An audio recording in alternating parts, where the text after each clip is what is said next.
우리가 종말의 때 누구를 위해 살아가야 되는가? 우리가 지난주에 그런 말씀을 드렸습니다. 첫째로 나의 욕망을 만족하기 위해서 살아가면 안 됩니다. 그러니까 우리가 마지막 때 살아갈 때 나의 욕망, 나의 느낌, 나의 감정대로 살아가는 사람들이 점점 늘어나죠. 한 분이 저한테 그런 얘기를 하더라고요. 목사님 그래요. 그 큐어 축제에서 남성들이 이렇게 누출을 하면서 이렇게 사람들한테 보이는 거, 목사님 그거는 문화가 아니라 어떤 사람에게는 그래서 성적인 희롱 아닙니까? 그 문화를 이해할 수 없는 사람에게는 그것이 성적인 어떤 그런 모멸감을 주는 것이 아닙니까? 그런 얘기를 하더라고요. 그러니까 점점 이 시대에는 그것이 문화처럼 포장되죠. 그것을 인정하는 것이 선진국이고 그것이 인정되어지는 것이 또 정말 선진 문화라는 생각을 가질 그런 시대가 점점 다가오고 있습니다. 그러나 여러분 어떻습니까? 이 종말의 때 오늘 우리는 내 욕망을 쫓아 살아가는 삶을 살아서는 안 된다고 말씀하고 있어요. 우리가 전 시간에 말씀드렸던 것처럼 이 종교 지도자들 성전을 지금 깨끗게 하시는 이 사건을 통해서 그들이 어떤 생각을 가졌겠습니까? 이 유대의 종교 지도자들, 이 팔레스타인 지역에서 지금 예수님의 그 사역을 누구보다도 잘 알고 있었던 사람이었어요. 그의 말 한마디가 사람에게 관심이 됐고 이슈가 됐다는 것을 분명히 알았죠. 그런데 지금 그 사람, 모든 사람이 주목하는, 모든 사람이 선지자라고 생각하는 그 사람, 죽은 사람을 살리고 병든 사람을 일으키고 기적과 이적을 베푸는 그 사람, 그 말 한마디에 사람들이 움직이는 그 힘 있는 사람, 이분이 지금 성전 가장자리에 왔습니다. 가장 중요한 중심에 온 거예요. 종교 지도자들의 기득권이 있는 그 자리에 왔습니다. 그리고 그들을 책망하고 꾸짖으셨다 이렇게 말씀하고 있어요. 여러분, 오늘 이 종교 지도자와 같은 삶을 살아가는 사람이 있습니다. 자기의 중심을 가지고 살아가는 사람들이 있어요. 나의 중심을 내려놓지 못하고 살아가는 사람들이 있어요. 그곳 가장 중요한 자리, 그 중심, 내 삶의 중심, 누구도 내려놓을 수 없는 그 자리에 와서 주님이 지금 오늘 우리를 책망하실 때 중요한 것은 회개하고 돌이키는 사람이 되어야 된다는 겁니다. 위대한 신앙이 어떤 신앙입니까? 여러분, 깨닫고 돌아오는 게 위대한 신앙입니다. 회개하고 돌이키는 것이 위대한 신앙이에요. 다윗을 보십시오, 여러분. 베드로를 보십시오, 여러분. 사실 뭐가 그렇게 위대한 신앙이겠어요? 그들에게 있어서 위대한 신앙이라는 건 뭐냐면 바로 돌이키고 여러분 회개하고 하나님 앞에 나왔다는 거예요. 위대한 신앙은 흠이 없는 삶이 아니라 흠이 있는 것을 보았을 때 그 즉시 하나님 앞에 돌아오는 것. 이것이 바로 위대한 신앙이라고 말씀하고 있습니다. 자기의 욕망 때문에 내려놓지 못하고 자기를 비우지 못하는 신앙이 아니라 언제든지 내 기득권을 내려놓고 주님 앞에 무릎 꿇을 수 있는 사람. 둘째로 나의 기대가 다를 때라도 배신하면 안 된다는 거예요. 우리가 마태복음을 처음 시작하면서 지금 62강입니다. 62주가 돼서 1년이 넘었죠. 마태복음 시작한 지가. 처음 제가 드린 말씀이 뭐냐면 기대가 무너진 사람들에 대한 이야기로 시작을 했어요. 성경은 이 마태복음 특별히 기대가 무너진 사람들에 대한 이야기로 시작합니다. 동방박사. 그들은 어떤 사람이었습니까? 자기의 모든 것을 내려놓고 왕이신 예수님을 경배하러 왔어요. 몇 년이 걸린지 몇십 년이 걸린지 잘 모르겠습니다. 그러나 어떻습니까? 그들은 자기의 인생을 걸고 지금 메시아를 찾아 그 땅을 찾아왔습니다. 그러나 어떻습니까? 그들의 기대와 전혀 상관없이 예루살렘의 성전이 아니라 한 베들레헴 작은 마을, 그것도 마을 구유에 노이신 왕이신 예수를 보았습니다. 여러분, 오늘 우리는 우리의 기대가 다 사라진 아무것도 아닌 그저 말 구유에 놓인 그 어린 그 아이에게 오늘 우리는 경배할 수 있습니까? 이것이 동방박사에게 있어서 위대한 점이죠, 여러분. 요셉, 마리아, 여러분, 그들은 기대가 무너졌던 사람이었어요. 약혼자에 대한 기대가 무너졌고 정결한 삶을 살았던 이 마리아, 하나님에 대한 기대가 무너졌습니다. 한 여인을 아내로 삼기 위해 약혼했지만, 정결한 여인으로 살기 위해서 기도했지만 그들의 삶 가운데에 엄청난 일이 벌어졌습니다. 그런데 그들의 믿음이 빛나는 것은, 그들의 믿음이 지금 마태복음 안에 기록되는 것은 무엇이냐? 여러분, 그들이 결코 배반하지 않았다는 겁니다. 그들이 왕이신 예수님을 배신하지 않았다는 거예요. 그들의 기대가 만족될 때 주님을 쫓은 것이 아니라, 아멘, 내 몸에, 내 마음 가운데에 메시아가 임하는 걸 내가 찬양하고 경배한 것이 아니라, 기대가 무너졌을 때 복중의 태아를 찬양하고 노래하고, 기대가 무너졌을 때 경배했다는 것입니다. 오늘날 여러분, 기대가 무너질 때 쉽게 신앙을 버리고 믿음을 버리고 살아가는 사람들이 얼마나 많이 있습니까? 오늘 우리가 예배에 나오고 신앙생활을 하지만 하나님 앞에 전심이 없는 사람들이 얼마나 많이 있습니까?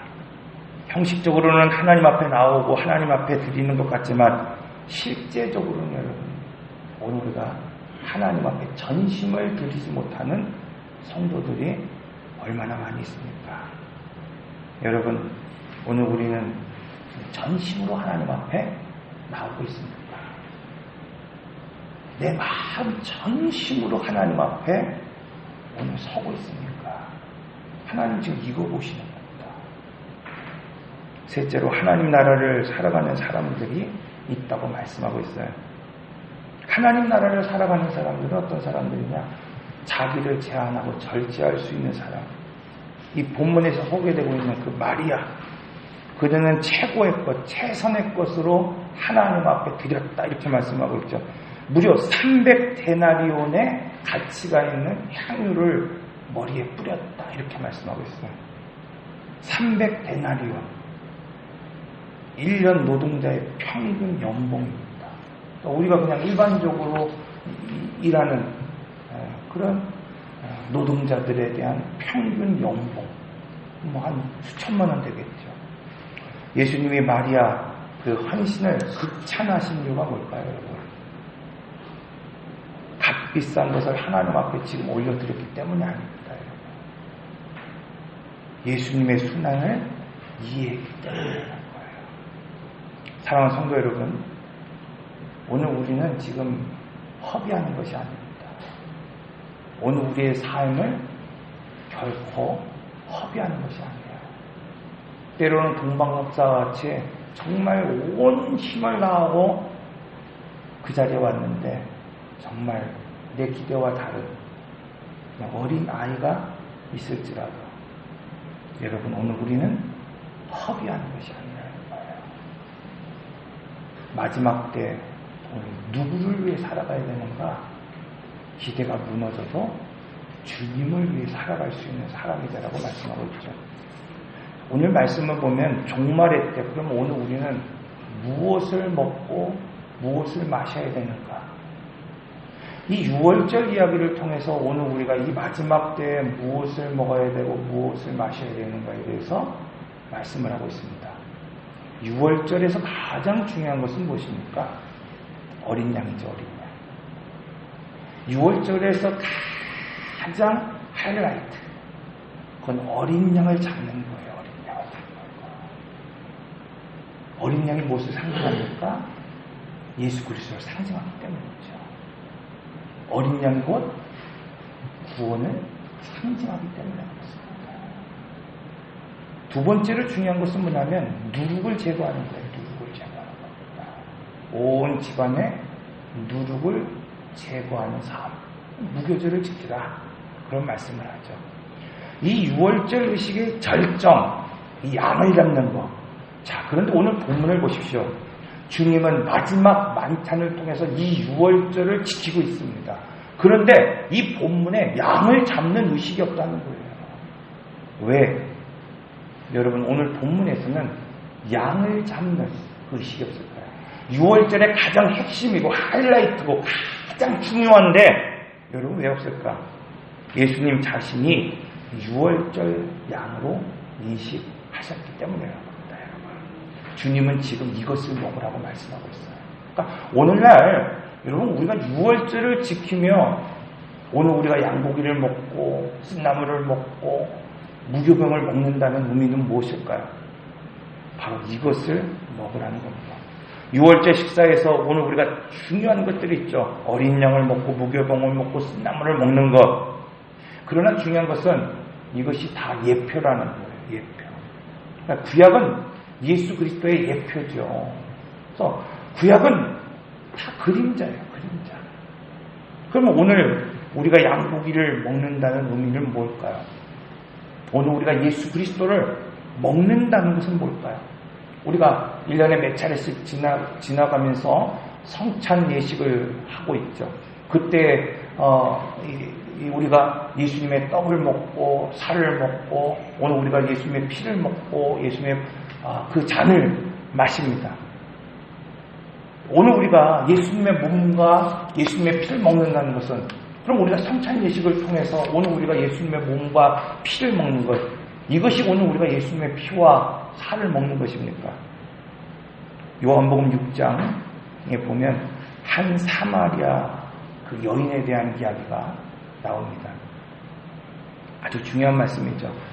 요한복음 6장 12절에 이렇게 말씀하고 있어요. 우리 조상 야곱이 이 우물을 우리에게 주셨고 또 여기서 자기와 자기 아들과 짐승이 다 마셨는데 당신이 야곱보다 더 크니까. 지금 이 여인의 질문이에요. 내가 누군지 알았다고 한다면 뭐라고 말하는 거예요? 야, 내가 너한테 지금 물 달라는 게 아니라 내가 누군지를 알았다면 야, 네가 지금 나한테 물을 주십시오. 지금 이야기를 할 거야. 이 여인의 말은 이 말이죠. 조상 때부터 이 물을 마셨다는 거죠.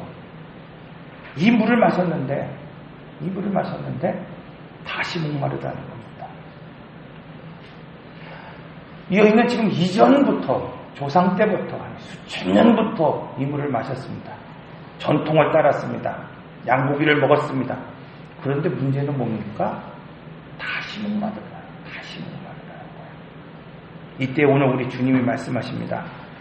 예수께서 대답하여 이르시되 이 물을 마시는 자마다 다시 목마르느니와 내가 주는 물을 마시는 자는 영원히 목마르지 아니하리니 내가 주는 물 그 속에 영생하도록 솟아나는 샘물이 되리라. 야곱의 판 우물, 여러분 지금까지 있었습니다. 여러분 교회의 전통 지금까지 있었습니다. 교회 예배 지금까지 있었습니다. 여러분 성만천 지금까지 있었습니다. 근데 중요한 것은 뭐냐면 오늘 우리가 이 우물을 먹었는데 목마르다는 거예요, 여러분.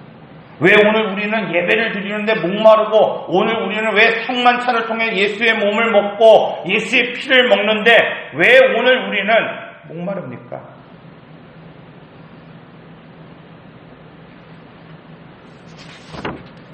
그래서 오늘 주님은 6월절 새로운 양식을 준비하셨다고 말씀하고 있어요. 다시 목마르지 않는 양식을 준비하셨어요. 요한복음 6장 35절에 이렇게 말하고 있죠. 예수께서 이르시되 나는 생명의 떡이니 내게 오는 자는 결코 줄이지 아니할 터요 나를 믿는 자는 영원히 목마르지 아니하리라. 지금 주님이 이거 먹으라는 겁니다. 이거 먹으라는 거예요. 그의 살과 피를 먹으라. 여러분, 그렇다면 오늘 우리는 어떻게 그의 살과 피를 먹을 수 있습니까? 앞에서 말씀드린 것처럼 성례전을 통해서 오늘 우리가 떡과 포도를 먹게 되면 주님의 피를 먹고 여러분 주님의 몸을 먹는 것입니까? 우리 주님은 이렇게 말씀하고 있어요. 영원한 생명을 원하는 그 사람, 누구나 예수님께서 치르신 그 희생에 동참하라는 거예요. 그리스도와 함께 십자가를 지라는 거예요. 오늘 우리가 아무리 상만찬을 먹어도 그리스도의 희생에 동참하지 않는다고 한다면, 그리스도의 고난에 오늘 우리가 동참할 수 없다고 한다면, 여러분, 오늘 우리는 그리스도를 먹는 것이 아닙니다. 오늘 우리가 그리스도와 함께 죽고 그리스도와 함께 고난을 당하고 그리스도와 함께 오늘 우리가 십자가를 질 때, 오늘 우리는 함께 부활하고 함께 승천하고 함께 일으켜지는 역사가 나타날 수 있기 때문에 그렇다는 거예요. 그러면 여러분, 오늘날 중요한 것은 뭐냐면, 오늘 우리가 단순히 떡을 먹고 피를 먹는 게 중요한 것이 아니라, 내가 그리스도의 이 고난에 동참할 수 있도록, 내가 그리스도의 이 십자가에 참여할 수 있는 믿음을 가지고 살아가는 것이 중요합니다. 둘째로, 6월절에 있어서 중요한 것은 누룩을 제거하는 거예요. 죄를 멀리하고 죄를 끊어낼 수 있는 결단이 오늘 우리에게 필요합니다. 우리가 알고 있듯이 제사장은 먹는 음식이 틀린 거예요. 나실인, 여러분, 먹는 음식이 틀립니다. 구별된 사람, 먹는 음식이 달라야 된다고 성경은 오늘 우리에게 누누이 말씀하고 있습니다. 사사기 7장 7절의 말씀을 보면 이런 말씀이 있죠. 여호와께서 기드온에게 이르시되 내가 이 물을 핥아먹는 300명으로 너희를 구분하며 미디안을 내 손에 넘겨주리니 남은 백성은 각각 자기 처소로 돌아갈 것이니라 하십니다. 미디안과 전쟁을 치르는 기드온, 이 미디안의 군대가 13만 5천 명이라고 말하고 있어요. 지금 13만 5천 명과 싸우기 위해서 미디안이 이스라엘 전역에 이제 전쟁을 선포하고 군대를 모았는데, 그 모인 사람이 2만 2천 명이었다고 성경은 말하고 있어요. 그런데 성경은 뭐라고 말하고 있습니까? 그 사람들을 다 제하고 마지막 남은 사람, 손으로 물을 대고 핥아먹는 사람 300명을 선택했다고 말씀하고 있어요. 이 말씀이 뭡니까, 여러분? 전쟁은 군대로 치르는 것이 아니라는 거예요. 전쟁은 구별된 자로 치르는 겁니다. 기업을 얻기 위해서 여호수아가 전쟁을 치러 나갈 때 하나님이 요구하신 것은 다른 것이 아니에요. 군대의 조직? 아닙니다, 여러분. 어떠한 병기를 들었는가? 아닙니다. 구별됨이에요, 구별됨. 하나님 왜 누룩을 제거하라고 말씀하고 있습니까? 왜 오늘 우리에게도 여전히 죄 없는 삶을 살아가라고 말씀하고 있습니까? 이것 때문입니다. 마지막 때 하나님 보시는 것이 무엇입니까? 순결입니다. 순결이에요. 신랑 되신 주님이 이 땅에 오실 때 신부인 오늘 이 교회를 오늘 우리가 바라볼 때 가장 이 교회가 중요한 것이 무엇입니까, 여러분? 순결이에요, 순결이에요. 이 교회 공동체 안에 순결이 무너지면, 여러분, 마지막 그때 신랑 되신 예수님이 오늘 신부인 교회를 찾으러 올 때, 여러분, 얼마나 재산을 많이 갖고 있느냐, 교회의 재산이 얼마냐, 얼마나 화려한 옷을 입었느냐, 지금 그거 보시는 것이 아니에요. 이때의 순결한 영으로 살아갔느냐 아니냐, 이거 보십니다, 여러분. 주님은 이 6월절 가장 중요한 두 가지를 오늘 우리에게 말씀하고 있어요. 이 피 묻은 복음으로 살아가는 오늘 우리에게 말씀하십니다. 이 마지막 이 종말의 때 오늘 우리가 무엇을 먹고 무엇을 마시며 오늘 우리가 살아가야 되는가. 6월절 어린 양을 먹으라고 말씀하고 있어요. 주님을 먹고 마신다는 것, 단순히 우리가 예전을 참여하고 그 떡을 먹고 그 잔을 마시는 것이 아닙니다.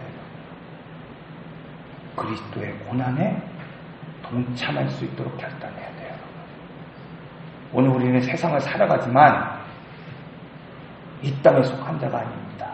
이 땅의 방식대로 살아가는 자가 아니라 하늘의 방식대로 살아갈 수 있는 사람이 되어야 된다고 말씀하고 있어요. 두 번째로 누룩을 제거해야 된다는 겁니다. 구별된 사람, 먹는 것이 틀려요. 아무리 급해도 아무리 힘들고 어려워도 기도원의 300영성처럼 하나님은 구별된 사람을 쓰십니다. 사람의 많고 적음은 주님 앞에 아무런 의미가 없습니다. 사람이 강건하건 약하건 그건 주님 앞에 아무런 의미가 없어요.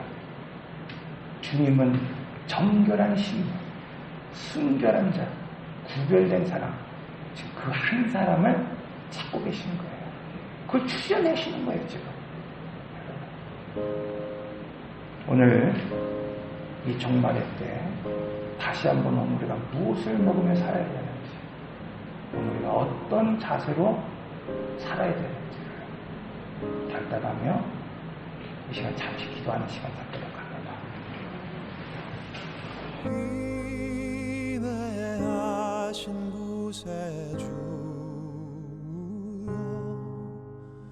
내 말 들으사